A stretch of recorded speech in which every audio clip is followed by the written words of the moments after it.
disconnected. Ang title po sa aton kaseta yan na aga kay Miracle Clinic.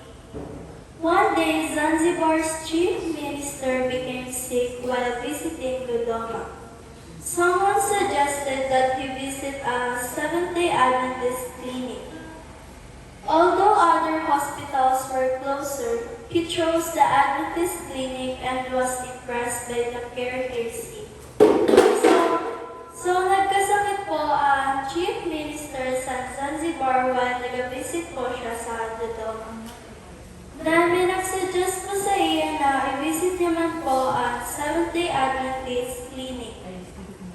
Pinili niya po na i-visit ang Adventist clinic although damo man po sa hospitals na malapit. And pagkabot niya po dito, na-impress po siya sa care na iya na-receive. Curious, he asked the staff who they were. Then they told him that they were Seventh-day Adventists. He asked, "Can you open a clinic like this in Zanzibar?"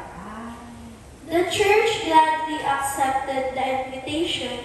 After some delays and much hard work, a clinic was established under the leadership of Dr. Hosea Tayali on January 31, 1988. The Zanzibar Seventh-day Adventist Dispensary officially opened.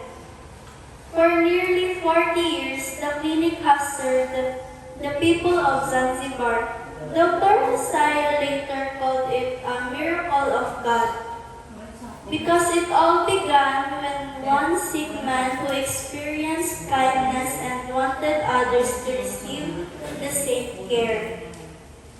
The story shows how God can use a simple act of kindness and service to create opportunities for a much bigger mission.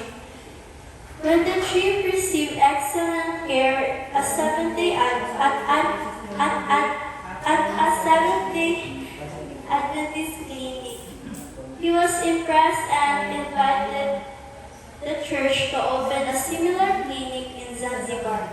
It also highlights the importance of serving others and compassion and excellence.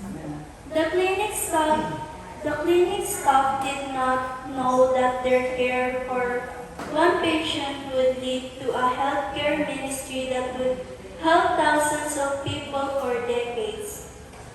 A single act of faithful service can open doors for God to bless many people and expand His work in unexpected ways.